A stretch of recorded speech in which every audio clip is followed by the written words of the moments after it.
Of course, the death of Queen Elizabeth II has set into motion a period of mourning. It ends with a state funeral tomorrow, honoring her lifetime of devotion and steadfast service. Joining us on the phone this morning, royal historian Candace Gehring. Good morning, Candace. Good to chat with you again. Oh, good morning. Thanks for having me. Yeah, kind of set the stage for the Queen's funeral tomorrow.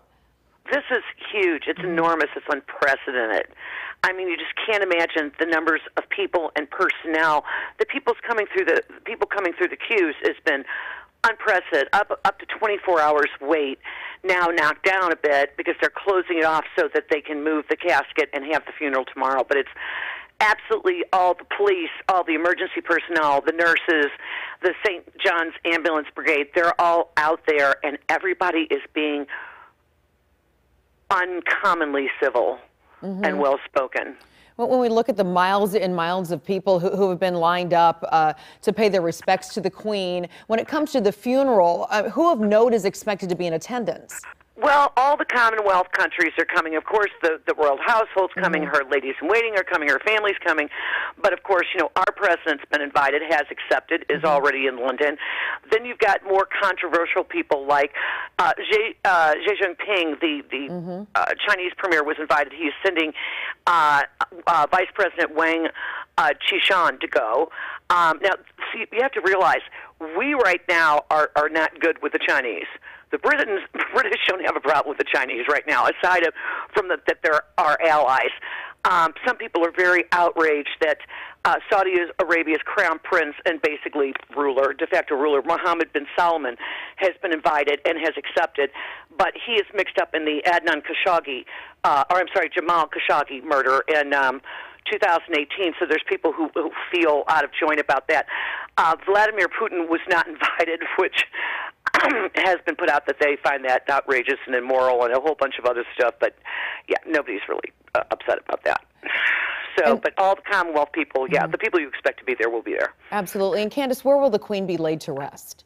She will be laid to rest in Windsor at the family chapel, which is the George VI chapel, which was built much later.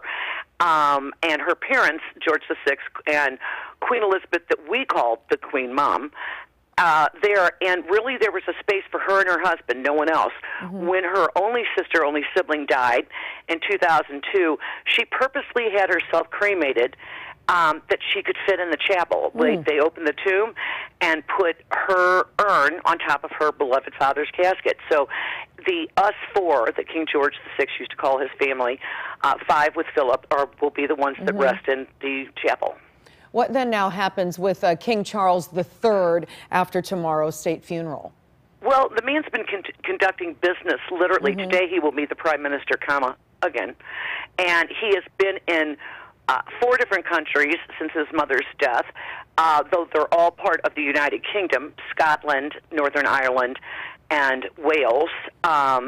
And he's been running at full speed. He had 1 day off for, rest and contemplation.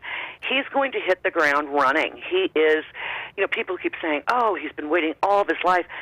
Nobody waits unless they hate them for their parent to die. So he is grieving a mother who was always there and who set an impossible standard. I mean, really, it's the people's outpouring of affection and respect for this woman who gave 70 years of her life on the throne since she was 25, 26 years old. He's got an impossible standard, and he has done everything. He's been very affable. He's let the people reach him. He shows he's had a sense of humor. One of the people in the crowd gave him a new pen, quote, just in case. After he'd had problems with signing the proclamation and everything, his fountain pen leaked, and so someone gave him a new fountain pen. But he's been very affable, he's been very, very busy. I don't know when the man's sleeping, or anybody else for that matter.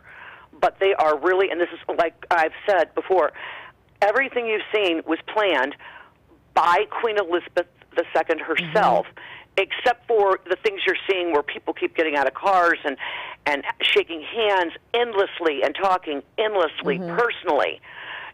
Someone said to Prince William, how was it walking for you? And he said, it brought back a lot of hard memories because, of course, he, 25 years ago, walked behind his mother's casket. Absolutely.